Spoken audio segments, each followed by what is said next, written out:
Mi nombre es Cristina Elizabeth Granados Díaz. Esta es la presentación de Bogotá primer trimestre. Estudio en el grupo de Gladys Tatiana Ávila Escudero y María Isabel Mantilla Corso. Mi tema es Panorama Económico.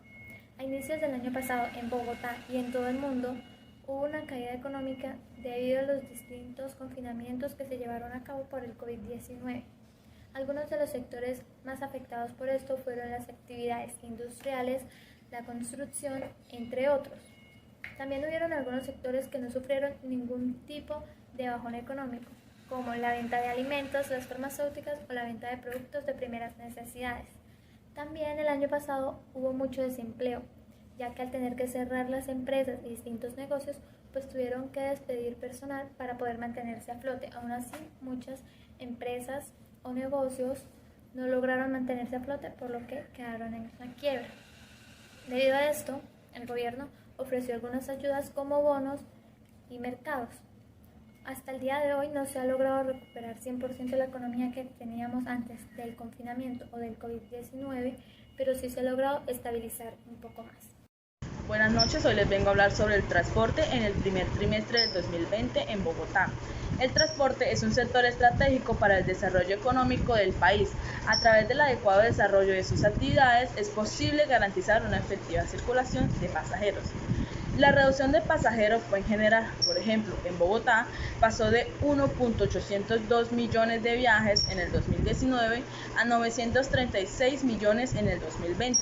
El sistema integrado de Bogotá tuvo una caída de un año a otro de más de 703 millones de viajes, explicado por el cierre total de estas actividades producto del confinamiento obligatorio por la llegada al país de la pandemia de COVID-19. Les voy a hablar sobre el transporte terrestre y el transporte aéreo. La movilidad de pasajeros por vía aérea y terrestre registraron reducciones de más de 6,8% y 14,2% anuales, en donde se registraron millones de abordajes, indicando una caída histórica. Desde ese momento, el transporte vio drásticamente reducido el número de pasajeros. El sector se vio obligado a utilizar solo el 35% de la capacidad de sus vehículos para evitar aglomeraciones y garantizar distancia entre los usuarios. El transporte aéreo. El cierre generalizado de las fronteras aéreas para el tránsito de pasajeros nacionales y turistas ha llevado a la industria a una serie de crisis. En cuanto a la operación aérea de la ciudad, el buen comportamiento registrado en periodos previos se reversó con las restricciones decretadas sobre los vuelos nacionales e internacionales a finales de marzo.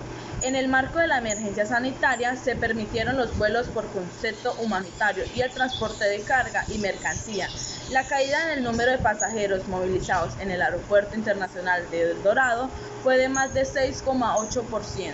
Hola, buenas noches. Mi tema es el comercio en Bogotá. Las ventas reales minoristas en Bogotá y Cundinamarca, por medio de una encuesta mensual que realizó el DANE, se registró un alza importante de alimentos en los establecimientos, debido a las compras masivas en los hogares, por la preocupación e incertidumbre que generó el COVID-19 y el aislamiento preventivo. También se destacaron un alza de ventas en los productos farmacéuticos y medicinales, como lo son tapabocas, desinfectantes, guantes, útiles de aseo y útiles de limpieza. Las menores ventas fueron artículos culturales, de vestir y de calzado. En Bogotá hubo un bajo de ventas en los equipos electrónicos y de comunicación. Por ese motivo tuvieron que cerrar muchos negocios y muchas personas se quedaron sin empleo.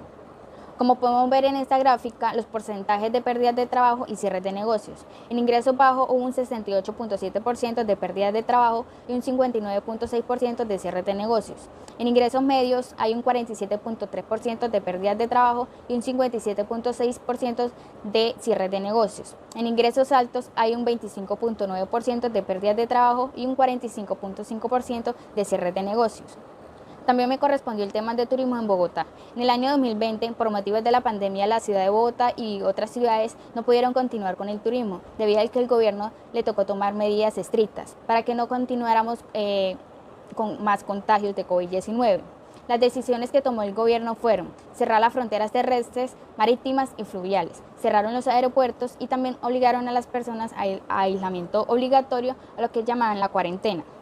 En el año 2021 reactivaron el campo turístico en la ciudad, pero también cuidando a los turistas para evitar muchos contagios. También sacaron medidas y decisiones que fueron utilizar siempre el tapabocas, el lavado de manos, limpiar y desinfectar los artículos que tienen a su alrededor y saludar sin contacto físico. Como podemos notar también en esta gráfica, en el 2020 en Bogotá hubo 1.5% de turistas y en el 2021 un 3.4% de turistas. Y en Cundinamarca en el 2020 hubo un 0.9% de turistas y en el 2021 hubo un 2.1% de turistas. Vale, muchas gracias, hasta luego.